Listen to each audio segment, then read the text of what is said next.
Heute in Classic Ride. Ein großes Jubiläum für große Automobile. Opel feiert das 50-jährige Jubiläum der Cat-Baureihe.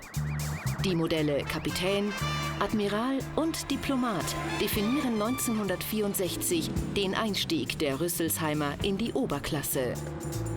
Classic Ride blickt zurück und lässt zum Jubiläum 3 der schönsten Opel-Flaggschiffe vom Stapel laufen. 1937 präsentiert Opel auf der internationalen Automobil- und Motorradausstellung den ersten Admiral. Die repräsentative Limousine gilt als komfortabler und schneller Reisewagen für den Einsatz auf den neuen Reichsautobahnen. Bei einem Verbrauch von etwa 18 Litern schafft der Sechszylinder eine Reichweite von fast 400 Kilometern.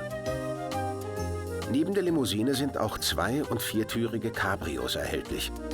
Der Admiral folgt der gängigen Designlinie der 30er Jahre mit Art-Deco-Anleihen beim Interieur.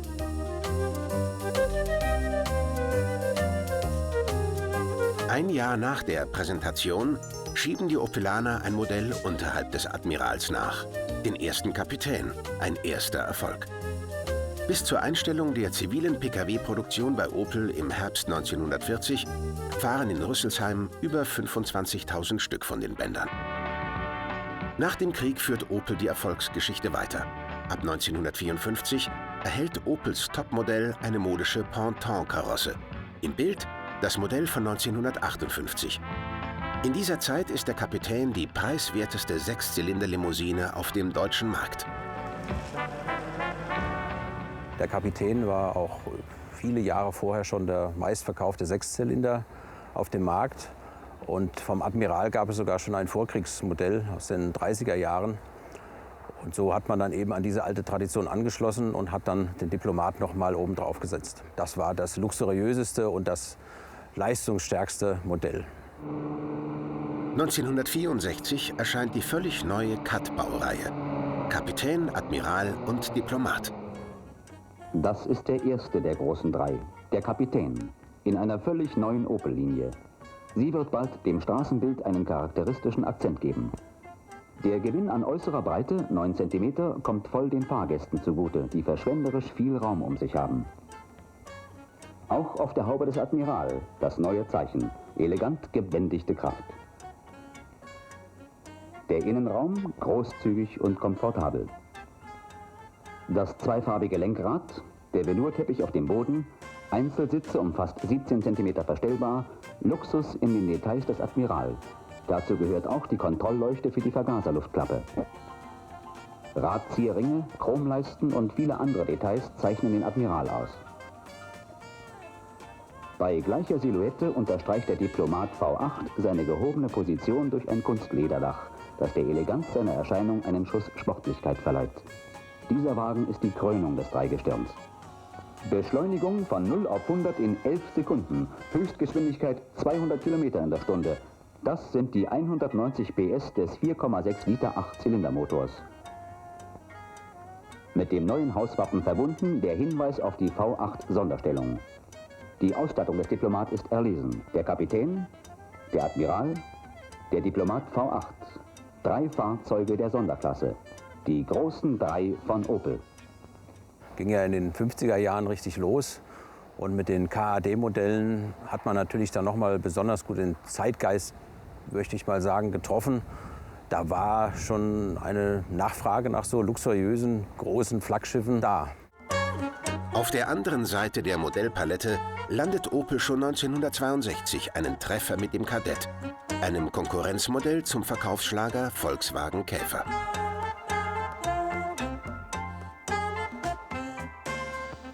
Habe gerade eine Probefahrt gemacht mit einem Wagen, sage ich Ihnen. Also der ist... Welcher Wagen? Na, ist doch klar, der neue Oder raten Sie mal, der Motor 1000 Kubik. Was denn? Der Motor ist natürlich vorn. Immer diese Schelme vom Werbefernsehen. Entschuldigung. Dann die Straßenlage. Also liegt wie ein Brett. Weiter 4 richtige Sitze. Da hat selbst mein Freund Max hinten noch Platz. Und der Kofferraum.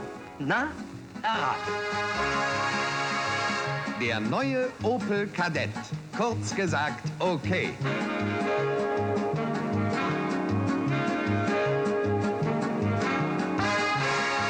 Klasse, der Opel Kadett, was?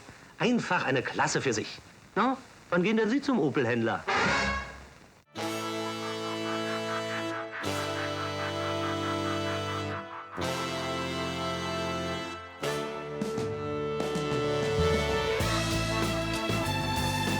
Mit dem 1964 neu lancierten Diplomat V8 bietet Opel erstmals nach dem Krieg wieder ein Fahrzeug in der Oberklasse an.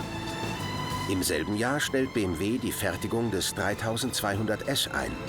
Und somit ist Opel der einzige deutsche Hersteller mit einer V8-Limousine im Programm. Das hier gezeigte Coupé ist das exklusive Spitzenmodell der Baureihe.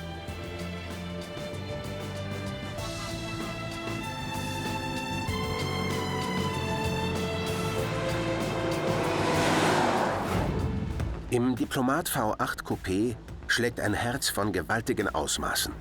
5,4 Liter Hubraum mit einer Leistung von 230 PS.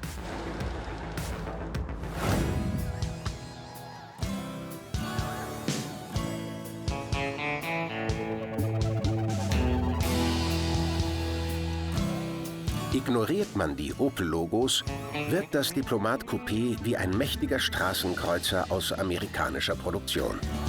Ein mächtiger Kühlergrill im Eierkarton-Design und viel Chromschmuck. Im Vergleich zur Heckflossen-Ära der 50er gerät das Design jedoch geradlinig und nüchtern.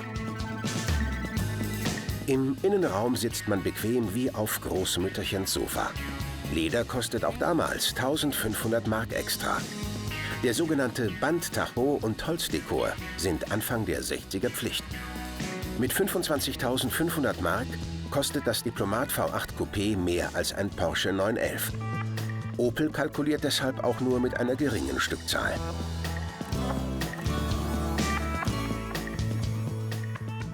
Man wollte eben ein besonderes Fahrzeug anbieten und das war, was die Fertigung dann angeht, das hätte nicht in die Produktion bei Opel direkt gepasst. Und das war ja früher auch gang und gäbe, dass man sich eben Zuliefererfirmen zu Hilfe genommen hat, die dann eben Fahrzeuge in Kleinserien auch gebaut haben. Der Zusammenbau des Diplomat Coupé erfolgte weitgehend per Hand. Aber nicht in Rüsselsheim, sondern in Osnabrück beim Karosseriespezialisten Karmann. Der 1901 gegründete Traditionsbetrieb entwickelt und produziert für deutsche Hersteller wie BMW, Opel und Volkswagen Sonder- und Serienfahrzeuge. Der berühmteste Wagen aus der Osnabrücker Fertigung, der VW Karmann Ghia. Von dem Erfolgsmodell produziert Karmann fast 500.000 Stück. Auch der Nachfolger Scirocco läuft dort vom Band.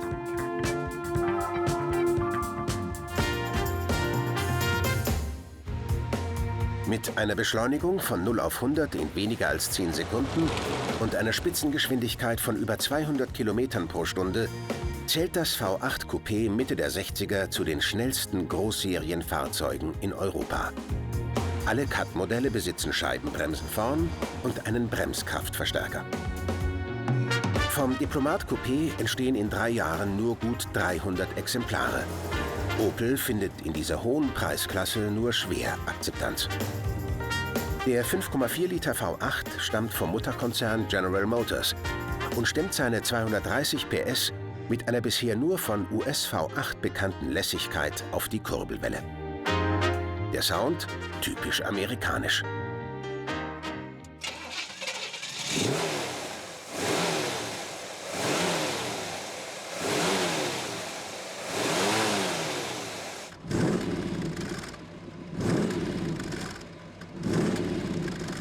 Ja, man hat ganz klar zum Beispiel einen bestehenden Motor, den 5,4 Liter Motor, der auch in der Corvette damals schon verbaut war, mit 230 PS nutzen können. Den hat man genommen und hat den, der war zunächst dem Admiral und dem Diplomat vorbehalten, später kam er dann auch im Kapitän. So hat man eben schon ein Triebwerk gehabt, was man nutzen konnte und nicht selber erst entwickeln musste.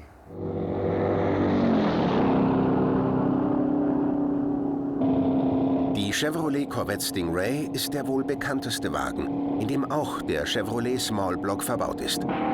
1955 zum ersten Mal auf den Markt gekommen, entwickelt sich der Small Block von General Motors zum erfolgreichsten Motor der Welt. Unfassbare 70 Millionen Stück liefen bis heute vom Band. Der Small Block kommt in Hubräumen von 4,3 Litern bis zu 6,6 Litern in unterschiedlichsten Fahrzeugen, wie Sportwagen, Limousinen und auch Pickup-Trucks zum Einsatz.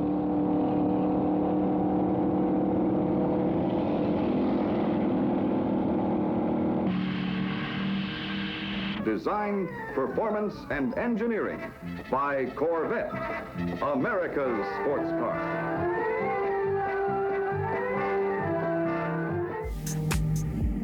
Bei der Entwicklung des Diplomat prallen zwei Welten aufeinander.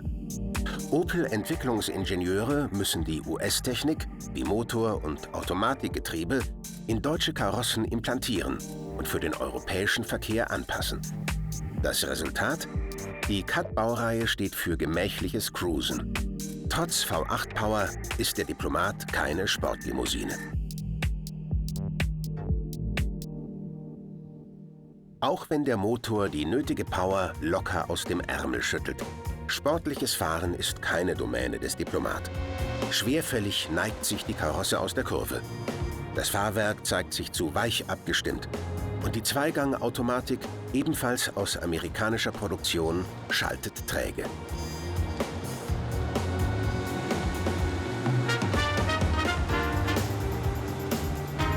Dafür hat sich heute besonders das seltene Coupé unter Oldtimer-Enthusiasten als exklusiver und genussvoller Cruiser etabliert.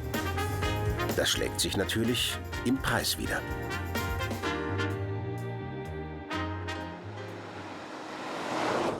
Heute wären sehr viele Menschen froh, wenn sie ein Coupé damals gekauft hätten und nicht die normale, schöne Limousine. Heute ist natürlich die Nachfrage nach dem Coupé gewaltig. Ja. Bis zu 45.000 € rufen Liebhaber heute für ein Coupé in gutem Zustand auf. Eine Diplomat A-Limousine kostet weniger als die Hälfte. 1968 hat die Modellreihe A ausgedient. Es folgt der B. Wieder als Modellreihe Kapitän, Admiral und Diplomat. Der Kapitän fungiert mit einem Einstiegspreis von 13.500 Mark als das Kassengestell in der Oberklasse. Ein gleichwertiger Mercedes ist etwa 30% teurer.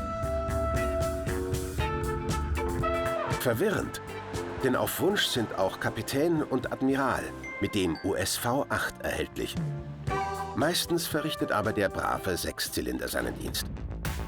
Der schöpft aus seinem Hubraum von 2,8 Litern 132 PS. Die Variante mit 2 Vergasern leistet 145 PS. Als Maßstab in der Oberklasse gilt die 1965 erschienene Mercedes S-Klasse mit der Baunummer W108.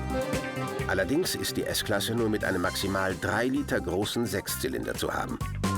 Erst 1971 korrigieren die Sindelfinger-Ingenieure diesen Malus. Dann erscheint der 280 SE 3,5 mit einem 200 PS starken V8-Triebwerk. Der Luxus-Benz glänzt mit einem dynamischen, aber dennoch komfortablen Fahrwerk. Auf Wunsch sind einige Modelle mit luftunterstützten Fahrwerkskomponenten zu bekommen.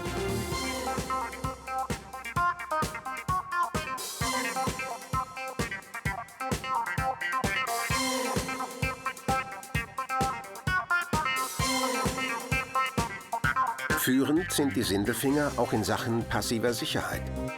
Definierte Knautschzonen absorbieren die Energie bei einem Aufprall und eine steife Passagierzelle schützt die Insassen.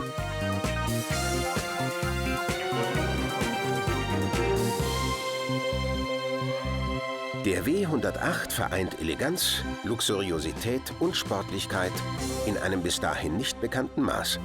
Eine harte Nuss für Opel. Die neue Karosserielinie des B fällt im Vergleich zum Vorgängermodell klar und nüchtern aus. Bei nahezu unveränderten Ausmaßen wirkt der neue kompakter, aber dennoch repräsentativ.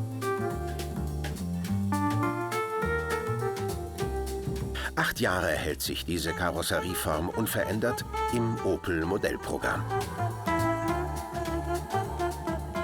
Die KADA-Reihe, die war sehr amerikanisch, ist sehr dem amerikanischen Design gefolgt. Hätte man auch leicht mit einem amerikanischen Straßenkreuzer vielleicht verwechseln können. Der B ist dann schon mehr nach dem europäischen Geschmack gestaltet worden. Also von der Linienführung etwas dezenter. Bis in die Mitte der 60er Jahre nimmt der Mutterkonzern General Motors großen Einfluss auf die Gestaltung der Opel-Modelle. Mit Erfolg. Der amerikanische Stil ist auf der ganzen Welt gefragt. Europäisches Design wird stiefmütterlich behandelt. In den 60ern entwickelt sich eine neue Ära des Automobildesigns. Davor hatten wir nur eine kleine Abteilung und die hieß wirklich Entwurfsabteilung. Der Begriff Design war noch nicht gebräuchlich.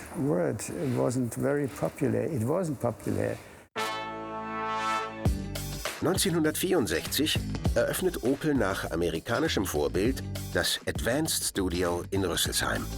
Hier werden seit 50 Jahren Formen und Farben der Autos mit dem Blitz entwickelt. Erhard Schnell war von Anfang an mit dabei. Wir haben die Autos komplett gestaltet. Zuerst kleine Zeichnungen, Zeichnungen in der Größe 1:1 und mit Airbrush. Dann haben wir Modelle im Maßstab 1:5 gebaut und dann in voller Größe bis zur fertigen Entwicklung, wie auch heute noch. Ab 1964 entstehen hier die Serienmodelle von Opel, aber auch faszinierende Studien. Viele seriennah, manche futuristisch.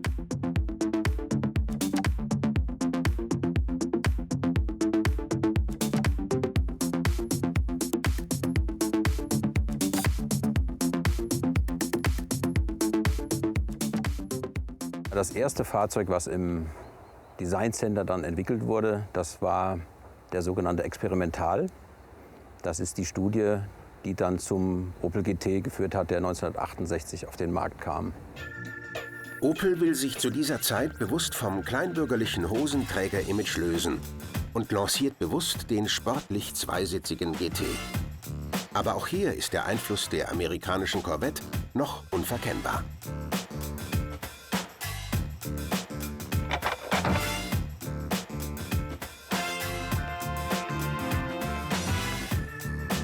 In einem Werbespot spielt Opel mit dem verhassten Image. Tja, der Opel GT passt wohl nicht so ganz, hm? Na ja, das macht nichts. Wir sind sicher, wir haben auch für Sie einen passenden Wagen. Wie der Opel Kapitän. Im Vergleich zum luxuriösen Diplomat wird hier bewusst der Rotstift angesetzt. Einfacher Teppich und kostengünstiger Kunststoff dominieren den Innenraum.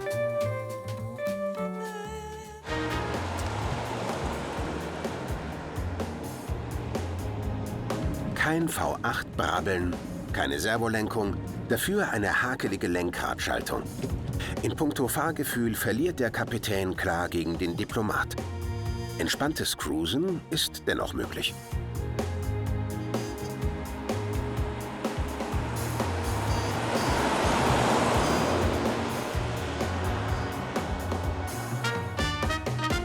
Der ab 1965 neu eingesetzte Sechszylinder lässt noch viel Platz im Motorraum übrig. Schrauberfreundlich, sagt man heutzutage. Ein braves und zuverlässiges Aggregat, gut für 200.000 Kilometer Laufleistung.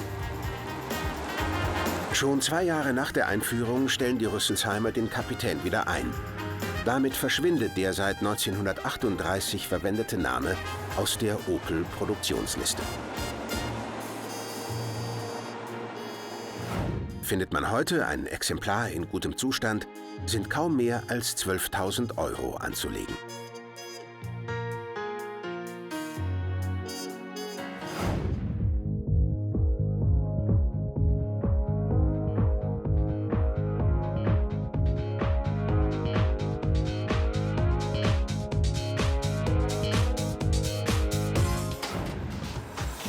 Mit dem 1969 erscheinenden Diplomat B greift Opel erneut nach den Sternen oder nach dem Mercedes-Stern. Die Entwicklungsingenieure überarbeiten die V8-Limousine komplett. Die neue Version der Luxuslimousine wirkt kompakter und europäischer und besonders optisch näher am Konkurrenten Mercedes.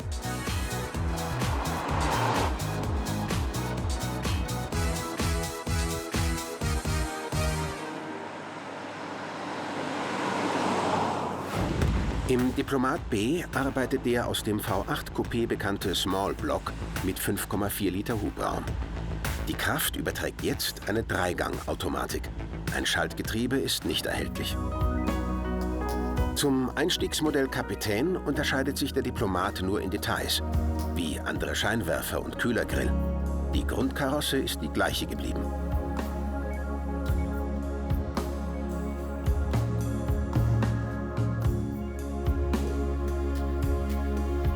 Ein modisches Vinyldach unterstreicht die luxuriöse Note.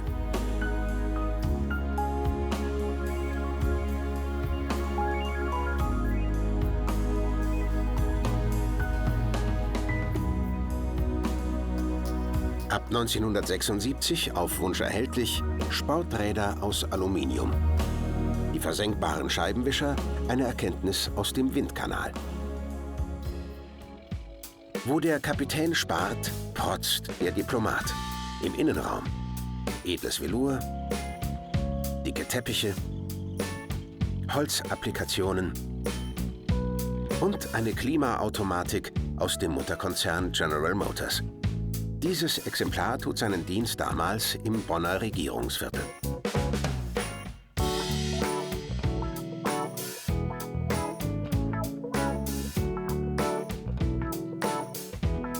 Auf Wunsch erhältlich die Version mit langem Radstand, chauffeurstauglich.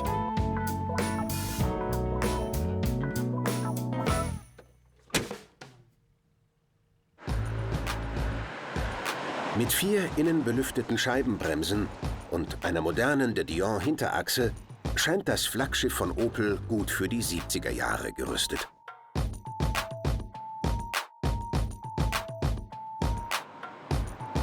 Doch Mitte der 70er Jahre ist der dicke US V8 nicht mehr zeitgemäß. Die erste Energiekrise prägt das Kundenverhalten der deutschen Autofahrer. Aus diesem Grund verkneifen sich die Rüssensheimer auch ein neues sportliches V8 Coupé. Es gibt da eine sehr schöne Studie, die heißt CD, steht für Coupé Diplomat.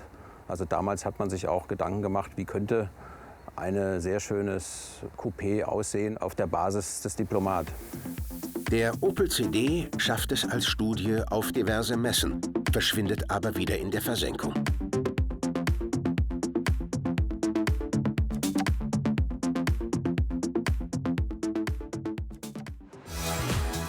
Obwohl sich Opel mit dem Diplomat in der Fachpresse gegen die Konkurrenz mit dem Stern behaupten kann, schlägt 1977 das letzte Stündlein für die Cat-Baureihe. Opel zieht sich aus der Luxusklasse zurück. Bis heute gibt es keinen Opel mehr mit V8-Triebwerk.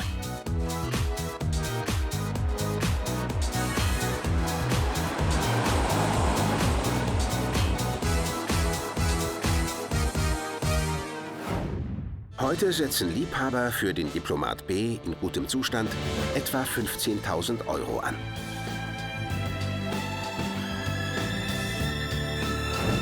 »50 Jahre Opel Cat«. Die Fahrzeuge der Baureihe machen in ihrer Zeit alle Situationen eines Autolebens durch. Erst gefeierte Stars in der Oberklasse, dann billige Gebrauchte mit zu hohem Benzinkonsum, heute begehrt als klassische Cruiser mit Retro-Appeal. Wohl dem, der einen Kapitän, Admiral oder gar Diplomat V8 besitzt.